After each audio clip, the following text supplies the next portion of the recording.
বন্ধুরা, আমাদের কুটিনাটি বিশ্লেষণ পাঠশালার আরো একটি আপডেটেড ভিডিওতে আপনাদের সকলকে স্বাগতম। আজকে আমরা সদ্য হয়ে যাওয়া উপখাদ্য পরিদর্শক 2025 সালে যে পরীক্ষাটি আজকে অনুষ্ঠিত হয়েছে সেই প্রশ্নটির গণিত বিষয়ে যে সকল প্রশ্ন এসেছে সেগুলো নিয়ে আমরা বিস্তারিত আলোচনা করব। চলুন বন্ধুরা শুরু করি। আজকের উপখাদ্য পরিদর্শক পরীক্ষায় গণিত থেকে 10টি কোয়েশ্চেন এসেছে, সেগুলো নিয়ে আমি বিস্তারিত আলোচনা করছি।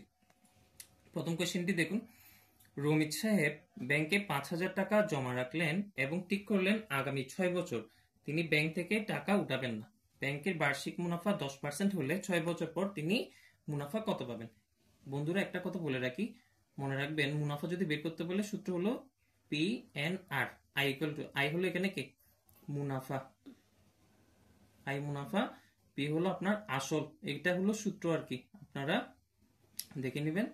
এটা হলো সময়, অর্থাৎ যদি বছর বলে সেই বছরের জায়গায় আপনি এর মানটা লিখবেন। আর হলো এটা মুনাফার হার, মানে কতটুকু মুনাফার হার সেটা বোঝায়, অর্থাৎ মুনাফাটা কি হারে বাড়ছে বা কমছে সেটা হার দিয়ে বোঝা যায়।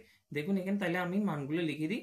পি ইকুয়াল টু কত? এখানে 5,000 টাকা, ঠিক আছে, পি ইকুয়াল টু 5,000। তারপর এখানে এন ইকুয়াল টু কত? 6 বছর, এবং এখানে আর ইকুয়াল টু 10%। দেখুন 10% হলে এখানে 10, নিচে হবে কত? 100, তাহলে কাটাকাটি করলে এখানে 10 1, তাহলে কত? 0.1, অর্থাৎ এখানে আর এর মান হবে 0.1। এখন আমি মানটা এখানে যদি বসাই দিই, এই সূত্রের মধ্যে পি এন আর মানটা বসাই দিচ্ছি। দেখুন 5,000 গুণ 6 গুণ 0.1 কে আমি একটু ভেঙে লিখছি 1, নিচে হলো 10, এবং কাটাকাটি করুন। একটা একটা শূন্য যদি এখানে চলে যায়, এখানে থাকে 500, ঠিক আছে, 500 কত? 30, তার মানে এখানে কত হবে? 3,000 টাকা। তাহলে আমাদের যে কোয়েশ্চেনটি ছিল মুনাফা বিষয়ক, সেই কোয়েশ্চেনের উত্তর হবে 3,000 টাকা। এরপরেও যদি আপনাদের কোনো সমস্যা থেকে থাকে তাহলে অবশ্যই কমেন্ট করে আমাকে জানাবেন, আমি আরো বিস্তারিত আলোচনা করে দিব। এরপরে দেখুন একটি গুরুত্বপূর্ণ কোয়েশ্চেন। এই কোয়েশ্চেনটি একটু ট্রিকি, অবশ্যই এটা দেখার সাথে সাথে অ্যান্সার করা যায় এরকম একটা কোয়েশ্চেন। কারণ এখানে আপনার দেখুন, চালের দাম 25% বৃদ্ধি পেলে চালের ব্যবহার শতকরা কত কমালে? দেখুন চালের দাম 25% বৃদ্ধি পেলে চালের ব্যবহার শতকরা কত কমালে চাল বাবদ ব্যয় বৃদ্ধি পাবে না? এই কোয়েশ্চেনটি খুব সহজেই অ্যান্সার করা যায়। দেখুন এখানে আপনাদের কিছু অপশন ছিল, একটা ছিল 20, অন্যগুলো এখানে এক এক এরকম টাইপের ছিল, মানে শেষে এক এক এক এরকম। একটা ট্রিক্স বলি আপনাদেরকে, এখানে দেখুন 25%, 25 100 এরকম কিছু একটা ব্যাপার লক্ষ্য করছেন কিনা? যদি করে থাকেন তাইলে এখানে এই যে এক এক এক বলা যে অপশনগুলো ছিল তার কোনোটাই হবে না, কারণ এখানে 25 100 এরকম যদি আমরা হিসাব করি তাইলে জোড় সংখ্যায় আসার কথা, বা 5-এর গুণিতক আকারে এরকম কিছু একটা সংখ্যা আসার কথা। তাই এখানে চোখ বন্ধ করে আপনি 20টা অ্যান্সারটা করে দিতে পারেন, কিন্তু যদি এটি নাও হয় তখন আপনার এটা একটু করে দেখতে হবে। আমি একটু বলছি আপনাদের। ধরুন আগে আপনি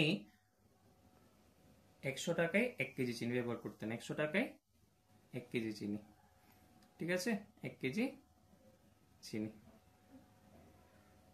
চাল, ওকে, এখানে চাল লেখা আছে, তাহলে আমি চাল লিখছি, চাল। তাহলে 100 টাকায় আগে 1 কেজি চাল যদি আপনি ব্যবহার করতেন, এখন ধরুন চালের দামটা 125 টাকা,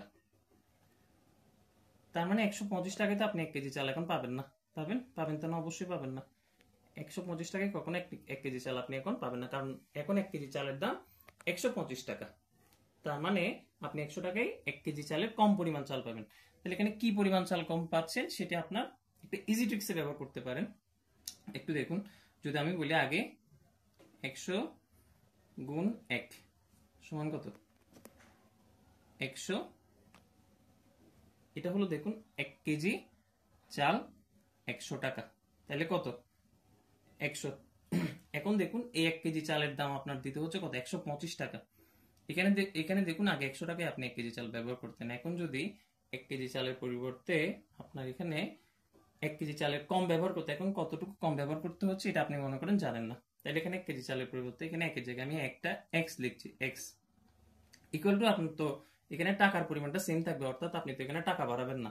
আপনি তো এখানে আগে যে 100 টাকার চাল কিনতেন বা চিনি কিনতেন, এখনো সেই 100 টাকারই কিনবেন, অর্থাৎ পরিমাণটা কম পাবেন, কিন্তু এখানে টাকার কোনো কি হবে না, চেঞ্জ হবে না, যার ফলে এখানে 100টা সেম থাকবে। তাহলে দেখুন একটা হিসাব, লেক্সের মানটা এখানে কত আসে, উপরে 100 নিচে কত 125। ছোটখাটো হিসাব, এগুলো আপনারা বুঝবেন। আমি তাও একটু এখানে ক্যালকুলেটর দিয়ে একটু দেখছি এটা। তাহলে দেখুন এটা আসে 0.8। তার মানে আগে যদি আপনি 1 কেজি চাল ব্যবহার করতেন, এখন আপনার ব্যবহার করতে হবে 0.8 কেজি চাল, অর্থাৎ প্রায় 800 গ্রাম চাল। তো এখন আপনার চালের ব্যবহার কতটুকু কমে গেছে, আগে যদি আপনি 1 কেজি চাল ব্যবহার করতেন, এখন ব্যবহার করছেন 0.8, অর্থাৎ 0.2 পরিমাণ চাল আপনার কমে গিয়েছে। অর্থাৎ 0.2 মানে আমি যদি ধরি এটা ধরুন 200 গ্রাম আর কি। তো এখন এটা কত পার্সেন্ট শতকরা, এটাকে আপনি কি করবেন, এখন 0.2 কে 100 দিয়ে গুণ করে দেন। তাহলে 100% দিয়ে গুণ করে দিলে এটা আসে কত, 20%। অর্থাৎ আপনার 20% চালের ব্যবহার আগের থেকে কমালে যে টাকায় আপনি আগে 1 কেজি চাল পেতেন, সেই টাকাই এখন তার চেয়ে কিছু কম চাল পাবেন, কিন্তু আপনার দামটা আগের মতোই থাকবে, অর্থাৎ পরিবর্তন হবে না। আশা করছি আপনারা এই সমস্যাটি বুঝে থাকবেন। এরপর কোয়েশ্চেনে দেখুন, এটি একটি সহজ বীজগণিতের কোয়েশ্চেন। এখানে দেওয়া আছে 4x স্কয়ার মাইনাস 12x এর সাথে কত যোগ করলে যোগফল পূর্ণবর্গ হবে। এটা একেবারে সহজ। 4x স্কয়ার মাইনাস 12x, আমি যদি এটাকে মনে মনে এ ধরি, তাহলে a স্কয়ার মাইনাস 2a বলতে আমি এটা আবার লিখে দিচ্ছি a, এরপরে b বলতে আমি কত হবে এটা জানি না। এখন এখানে যে অপশনগুলো ছিল সেটা দেখে আপনার এখানে ট্রাই করতে হবে। এখানে একটা অপশন ছিল 9, তাহলে আমি 9 এটা থেকে ট্রাই করবো কেন, কারণ এখানে যদি ধরুন আমি এখানে 3 লিখলাম, বা এখানে আরেকটা চিন্তা করতে পারেন, এখানে 2 দুগুণে কত হয়েছে 4, তাহলে এখানে 12 মিলতে হলে কত গুণ করতে হয়, 3 গুণ করতে হয়। তাহলে 2ab plus B square, B square মানে তো কত 3 স্কয়ার, 3 স্কয়ার মানে কত 9। এখন দেখুন আপনার এখানে সেম, এটা কি মিলে যাচ্ছে, সূত্র মিলে যাচ্ছে, তার মানে এটা কত 2x মাইনাস 3 হোল স্কয়ার, অর্থাৎ a minus b whole square, a square minus 2ab plus b square. দেখুন মিলে গিয়েছে, অর্থাৎ এখানে আপনার এটার সাথে কত যোগ করতে হচ্ছিল, 9, 9 যোগ করলে এটা রাশিটা কি হয়ে যাবে, পূর্ণবর্গ হয়ে যাবে। এরপর আসুন, দুইটি সংখ্যার অনুপাত 5:7 এবং তাদের গসাগু 4 হলে সংখ্যা দুইটির লসাগু কত। দেখুন এখানে আপনি যে সংখ্যাগুলো অনুপাত দেওয়া আছে সেটিকে আগে কি করবেন, x দিয়ে গুণ করে দেবেন। ধরুন আমি ধরলাম যে একটা সংখ্যা হবে 5x এবং একটা হবে 7x, তাহলে এবার এগুলোর আপনি লসাগু করুন, 5x 7x।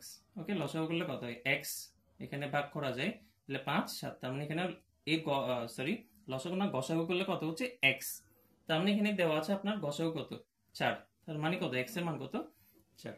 এখন যদি লসাগু করতে হয় তখন এখানে কত আসে দেখুন, 5 7 35, 35x, তার মানে 35x হলে এখন x এর মানটা বসিয়ে দেন, 35 গুণ 4, তাহলে এখানে কত 4 5 20, ঠিক আছে, 3 4 12 13 14, মানে কত 140। তাইলে এই অঙ্কটি আমরা বুঝে গিয়েছি। এখানে দেখুন এখানে একটা ট্রিকি কোয়েশ্চেন দিয়েছে। এখানে বলা হচ্ছে 1 থেকে 100 পর্যন্ত আপনি 5 কয়বার গুনতে পারবেন, বা 5 আপনার চোখে কয়বার দৃশ্যমান হবে। এটি দেখুন আপনি যখন 5 থেকে শুরু করবেন, 5 15 25 35 45 55, এখন যাচ্ছি না, আমি আগে 65 থেকে লিখে যাই, 65 75 85 95, এখানে আপনি 9টা জায়গায় 5 পাবেন। এখন আসুন 50 51 52 এভাবে লিখে যাচ্ছি, এটাকে আমি একটু গোল দিয়ে রাখছি।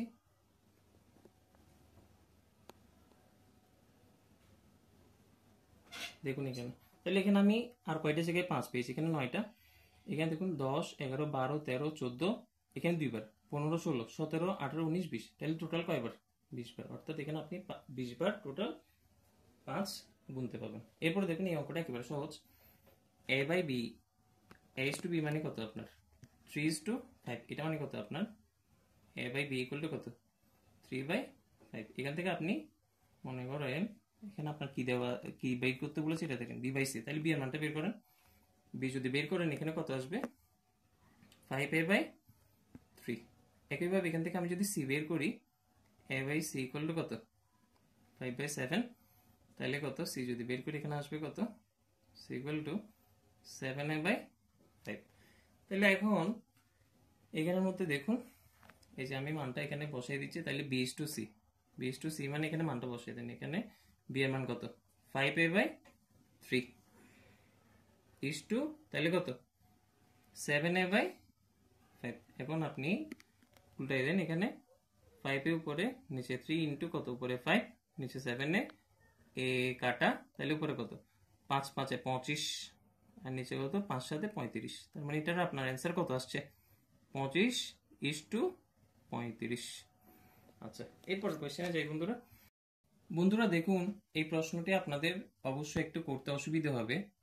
এটা আমি আপাতত আপনাদের ক্যালকুলেটর দিয়ে বুঝিয়ে দিচ্ছি, কিন্তু যদি আপনাদের পুরো ভিডিও প্রয়োজন হয় এই কোয়েশ্চেনগুলো শর্ট ট্রিক্স নিয়ে, তাহলে আমাকে জানাবেন, তাই তখন আমি আপনাদের সমস্যাটা শর্ট ট্রিক্সের মাধ্যমে দেখিয়ে দিব।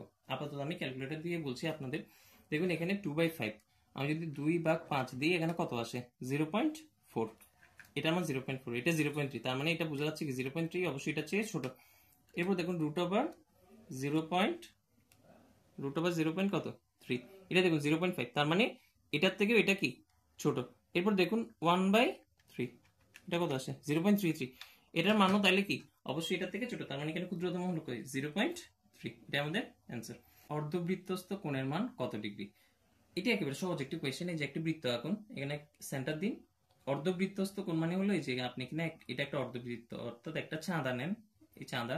এরপর এখানে একটা যে কোনো চাঁদার একেবারে এরকম আপনি যদি ইচ্ছা মতো এখানে কোণ আঁকেন, অর্থাৎ এদিকে আসবে না, আপনার সিস্টেম হবে কি আপনি এই যে এই অর্ধচন্দ্রের মধ্যে কোণটা আঁকবেন একবারে ইচ্ছা মতো, যেদিকে খুশি এদিকে সেদিকে আঁকেন, সেটা সবসময় 90 ডিগ্রি হবে, এর বেশিও হবে না কমও হবে না। এটা একটা মুখস্থ কোয়েশ্চেন। আর যদি এটা নিয়ে বিস্তারিত ভিডিও লাগে তবে আমাকে জানাবেন, আমরা এই কোয়েশ্চেনগুলো নিয়ে অবশ্যই বিস্তারিত ভিডিও দিয়ে দেওয়ার চেষ্টা করব। এই প্রশ্নটি নিয়ে যদি আপনাদের কোনো কনফিউশন থাকে তাহলে অবশ্যই আমাকে জানাবেন, আমি এটি নিয়ে বিস্তারিত ভিডিও দেওয়ার চেষ্টা করব। এরপর দেখুন এটা একেবারে সহজ একটি কোয়েশ্চেন। এত এর মান কোন ভগ্নাংশটির সমান? এটা একেবারে সহজ। আপনি 0.01 হোল স্কয়ার, এটাকে আপনি জাস্ট আগে ভিতরে সমস্ত ভাঙেন, তাহলে উপরে দেখুন এখানে উপরে 1 আর নিচে কত 1 0 0, অর্থাৎ একটা দশমিকের জন্য 1 আর দুইটা সংখ্যার জন্য 2টা শূন্য। এরপর যখন আপনি এটাকে হোল স্কয়ার করবেন, হোল স্কয়ার করলে কি হবে, এদিকে 1 উপরে ঠিক থাকবে, কিন্তু নিচে কত 2টা শূন্যের জায়গায় 4টা শূন্য হবে, 1 2 3 4 5, অর্থাৎ 4টা শূন্য হয়ে যাবে। এটি 10,000 হবে নিচে, আর উপরে হবে 1, অর্থাৎ এখানে লব 1 হর 10,000। এরপর দেখুন বৃত্তের ব্যাস 3 গুণ বৃদ্ধি করলে ক্ষেত্রফল কত গুণ বৃদ্ধি পাবে? এটা একেবারে সহজ। ব্যাস যদি মনে করেন 2r হয়, তাহলে 3 গুণ বৃদ্ধি মানে কত 2r গুণ 3 মানে কত 6r। তখন ব্যাসার্ধ কত হবে 6r/2 মানে কত 3, মানে কত হচ্ছে 3r। তাহলে আগে এমনি বৃত্তের ক্ষেত্রফল এই সূত্র পাই r স্কয়ার, ঠিক আছে। এখন যখন আপনার ব্যাসার্ধ 3r হবে তখন কত হবে 3r হোল স্কয়ার, তার মানে কত 3 থেকে 9 9r স্কয়ার। এখন আপনি তুলনা করুন এটার সাথে, 9r square divided by pi r square, ঠিক আছে। এখানে একটা পাই থাকবে অবশ্য, দেখুন একটা পাই থাকবে, তাহলে পাই পাই কাটা আর স্কয়ার কাটা, তাহলে কত আছে 9, তার মানে 9 গুণ। কয় গুণ বৃদ্ধি পাবে 9 গুণ। আচ্ছা, এরপরে দেখুন এটির অবশ্য একটি শর্টকাটও আছে, সেটা হলো যদি বলে আপনাকে 4 গুণ বৃদ্ধি পেয়েছে, তাহলে আপনি 4 হোল স্কয়ার করবেন, 3 গুণ বলে 3 হোল স্কয়ার করবেন, 5 গুণ বলে 5 হোল স্কয়ার করবেন, যা হয় সেটাই আপনার অ্যান্সার।